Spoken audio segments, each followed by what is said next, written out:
इयत्ता 7वी, विषय इतिहास. मध्ययुगीन भारताचा इतिहास. पाठ 4. शिवपूर्वकालीन महाराष्ट्र. 17व्या शतकाच्या सुरुवातीस महाराष्ट्रातील बहुतांश प्रदेश अहमदनगरचा निजामशाह आणि विजापूरचा आदिलशाह यांच्या ताब्यात होता. मुघलांचा खानदेशामध्ये शिरकाव झालेला होता. दक्षिणेमध्ये आपला सत्ता विस्तार घडवून आणणे हे त्यांचे उद्दिष्ट होते. कोकणच्या किनारपट्टीवर आफ्रिकेतून आलेल्या सिद्धी लोकांच्या वस्त्या होत्या.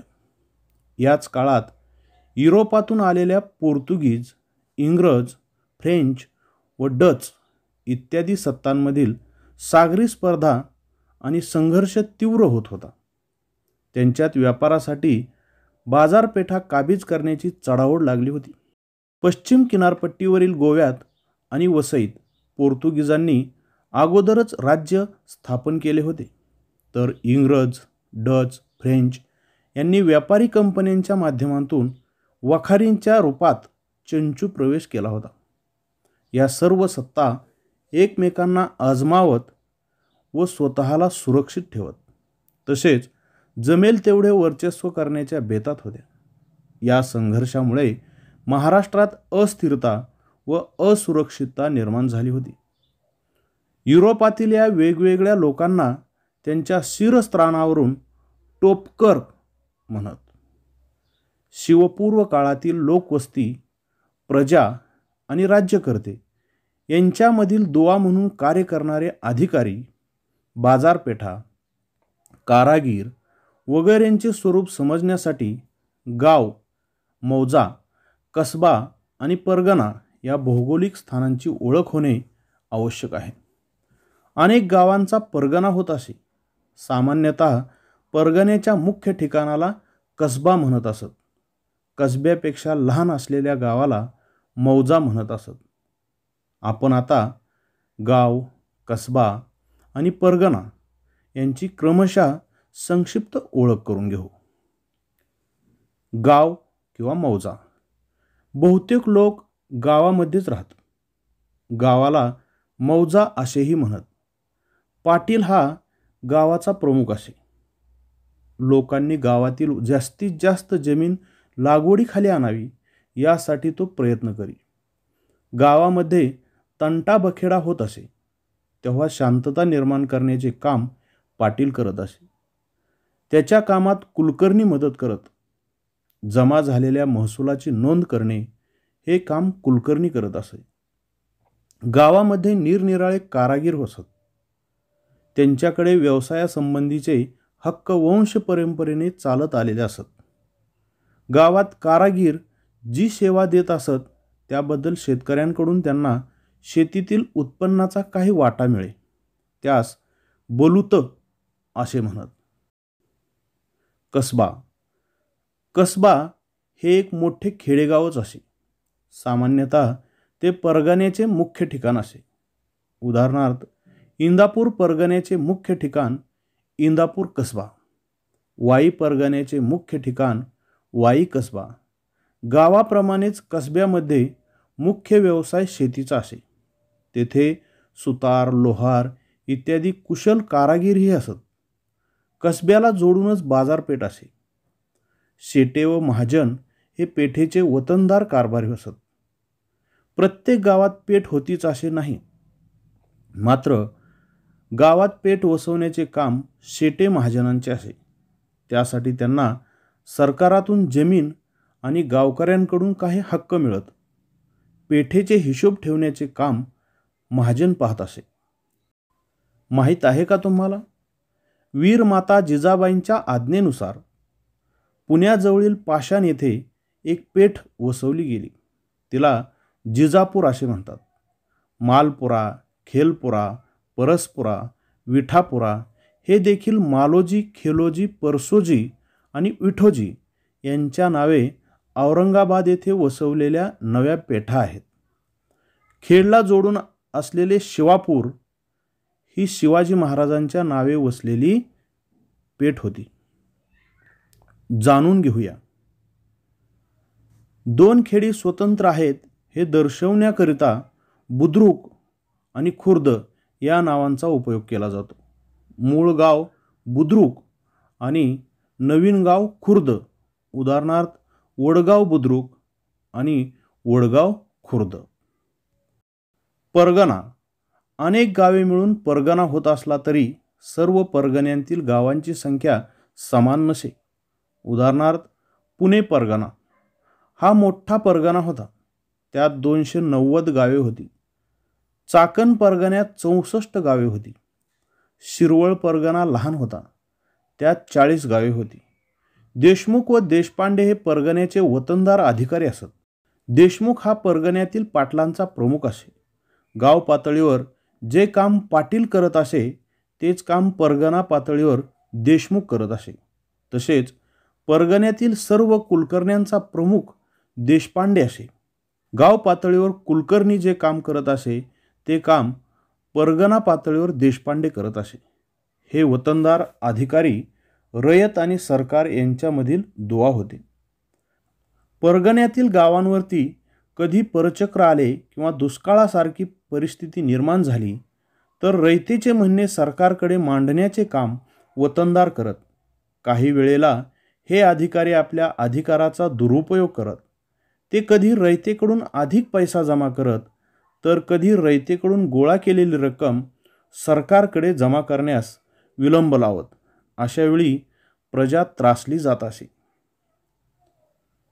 माहीत आहे का तुम्हाला, वतन हा अरेबिक शब्द असून महाराष्ट्रात तो वंश परंपरेने व कायमस्वरूपी उपभोगायची सारामुक्त जमीन अशा अर्थी वापरला जातो. दुष्काळाचे संकट. शेती ही पावसाच्या पाण्यावर अवलंबून असे. पाऊस पडला नाही तर शेतात पीक येत नसे. मग अन्नधान्याचे भाव वाढत. लोकांना अन्नधान्य मिळणे मुश्किल होई. जनावरांना चारा मिळत नसे. पाण्याची तीव्र टंचाई होई. लोकांना गावात राहणे कठीण होई. लोक गावं सोडत. लोकांवर परागंदा होण्याची वेळ येई. दुष्काळ हे रयतेला सर्वात मोठे संकट वाटे. महाराष्ट्रामध्ये असाच एक मोठा दुष्काळ इसवी सन 1630 मध्ये पडलेला होता.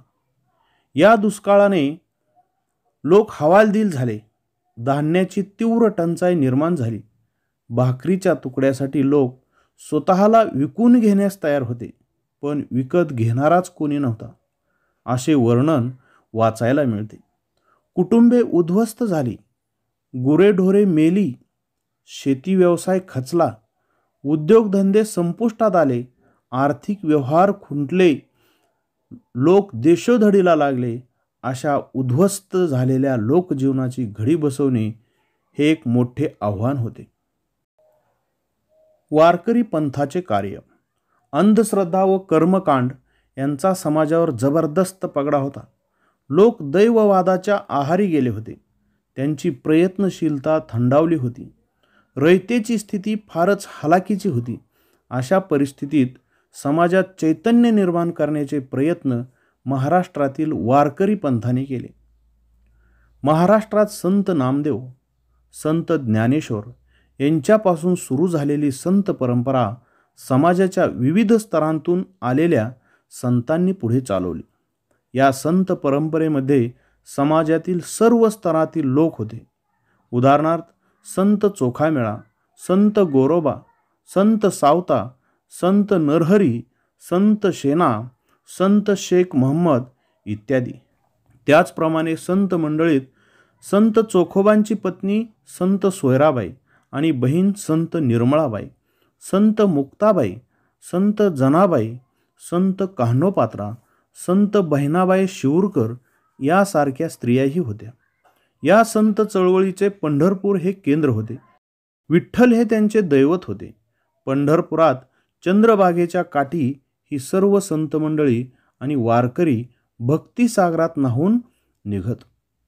तेथे भजन, कीर्तन आणि सहभोजन काला या माध्यमातून समतेचा प्रसार होई. संत नामदेव हे वारकरी संप्रदायातील एक श्रेष्ठ संत होते. ते कुशल संघटक होते. ते उत्तम कीर्तनकारही होते. कीर्तनाच्या माध्यमातून त्यांनी सर्व जाती जमातींमधील स्त्री पुरुषांना एकत्र करून त्यांच्यात समतेची भावना जागवली. नाचू कीर्तनाचे रंगी, ज्ञानदीप लावू जगी, ही त्यांची प्रतिज्ञा होती. त्यांची अभंगवाणी प्रसिद्ध आहे. अनेक संतांवर आणि सर्वसामान्य लोकांवर त्यांच्या शिकवणुकीचा प्रभाव पडला. ते आपल्या विचारांचा प्रसार करत पंजाबपर्यंत गेले होते. त्यांनी लिहिलेली पदे शिखांच्या गुरु ग्रंथ साहिब या ग्रंथात समाविष्ट आहेत. त्यांनी भागवत धर्माचा संदेश गावोगावी पोचवण्याचे कार्य केले. त्यांनी पंढरपूर येथे विठ्ठलाच्या महाद्वारासमोर संत चोखामेळा यांची समाधी बांधली. हे त्यांचे कार्य अविस्मरणीय आहे. संत ज्ञानेश्वर हे वारकरी संप्रदायातील एक विख्यात संत होत. त्यांनी भगवद्गीता या संस्कृत ग्रंथाचा अर्थ मराठीत स्पष्ट करणारा भावार्थ दीपिका अर्थात ज्ञानेश्वरी हा ग्रंथ रचला.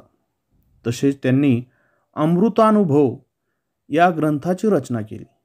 त्यांनी आपल्या ग्रंथातून व अभंगातून भक्तिमार्गाचे महत्त्व सांगितले.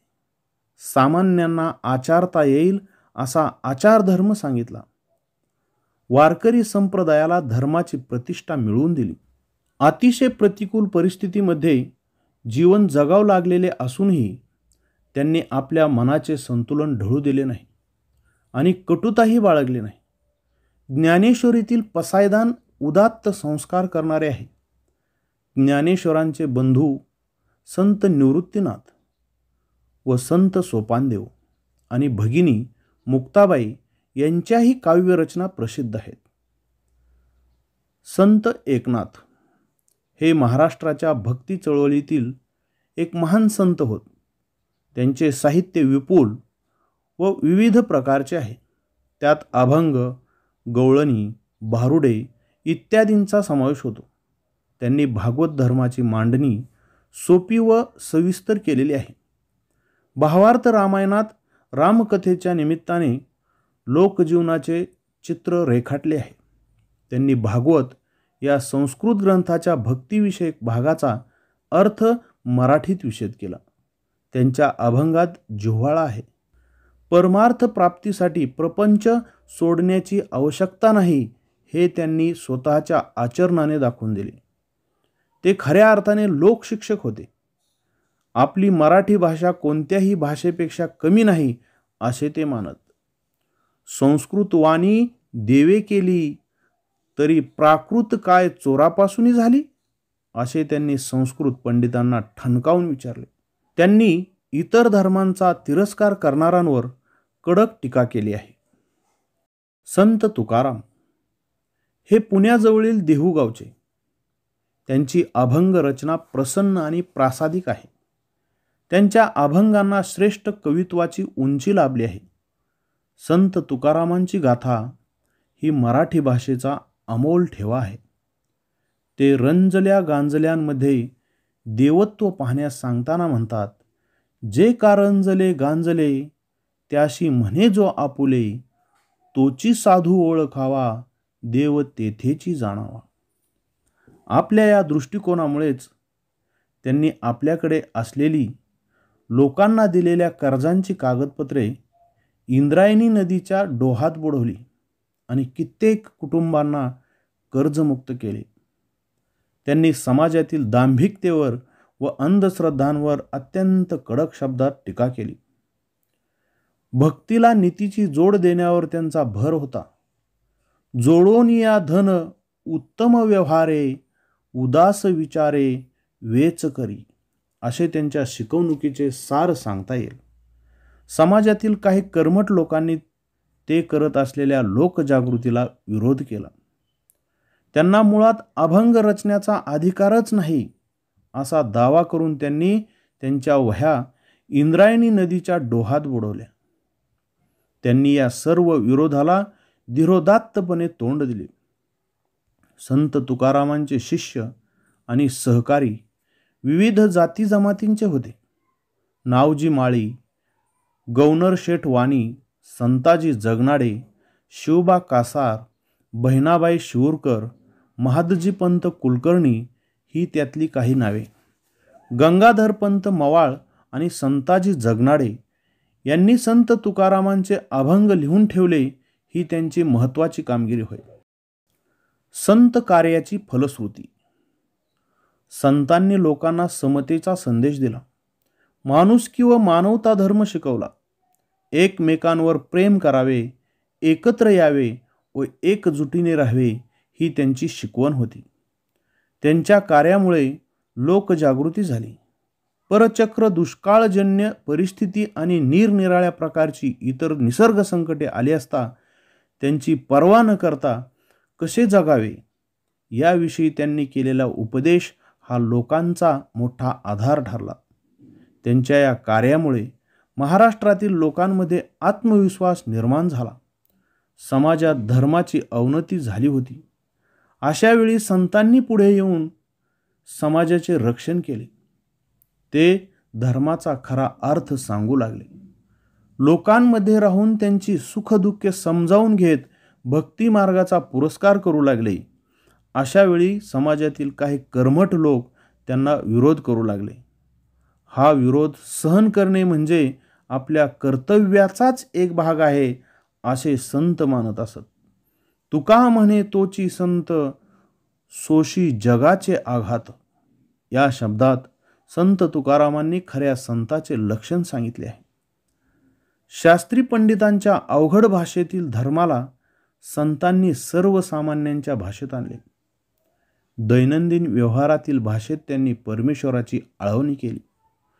परमेश्वरापुढे सर्व समान आहेत अशी भूमिका घेतली. वर्ण आणि जातीचा अहंकार बाजूला सारून आपण एकमेकांना परमेश्वराची लेकरे या स्वरूपात पाहायला हवे ही शिकवण समाजाला दिली. या सर्व संतांचे वैशिष्ट्य म्हणजे भक्ती करत असताना त्यांनी आपापली कर्तव्य कर्मे सोडले नाहीत. त्यांनी आपापल्या कामात परमेश्वर पाहिला. कांदा मुळा भाजी अवघी विठाई माझी असे संत सावता महाराज म्हणाले. त्यांचे हे विधान शेतीच्या कामासंदर्भात असले तरी ते संतांच्या दैनंदिन जीवनातल्या अन्य प्रकारच्या कामांनाही लागू आहे. संत आपापले व्यवसाय सांभाळून भक्ती, उपदेश, कवित्व करत राहिले. त्यांनी समाजाच्या नैतिक जाणीवा विकसित केल्या. चला चर्चा करूया. पंढरपूरच्या वारीविषयी अधिक माहिती मिळवून पुढील मुद्द्यांविषयी चर्चा करा. वारकरी वारीला कोणत्या महिन्यात जातात? वारीचे नियोजन कसे असते? रामदास स्वामी. रामदास स्वामी मराठवाड्यातील जांबगावचे. त्यांनी बलोपासनेचे महत्त्व स्पष्ट केले. मराठा तितुका मिळवावा, महाराष्ट्र धर्म वाढवावा हा त्यांचा संदेश प्रसिद्ध आहे. त्यांनी दासबोध, करुणाष्टके, मनाचे श्लोक या साहित्याच्या माध्यमातून जनतेला व्यावहारिक शिक्षणाचे धडे दिले. लोक चळवळीचे आणि लोकसंघटनेचे महत्त्व सांगितले. समर्थ संप्रदाय स्थापन केला. चाफळ हे या संप्रदायाचे केंद्र होते. रामाच्या आणि हनुमानाच्या उपासनेचा प्रसार केला. आपल्या विचारांच्या प्रसारार्थ त्यांनी भरपूर प्रवास केला. पारतंत्र्यातील स्वातंत्र्याच्या प्रेरणा. शिवपूर्वकालीन महाराष्ट्रात राजकीय, सामाजिक, सांस्कृतिक इत्यादी प्रकारची स्थिती ही सामान्यतः अशी होती. या काळात महाराष्ट्र आदिलशाही वगैरे सत्तांच्या नियंत्रणाखाली होता. त्यामुळे तो स्वतंत्र नव्हता. असे असले तरी काही व्यक्ती आणि विचारधारा स्वातंत्र्याची स्वप्ने पाहत होत्या. अशा घटकांमध्ये स्वराज्य संकल्पक मानल्या जाणाऱ्या शहाजीराजांचे स्थान अग्रभागी होते.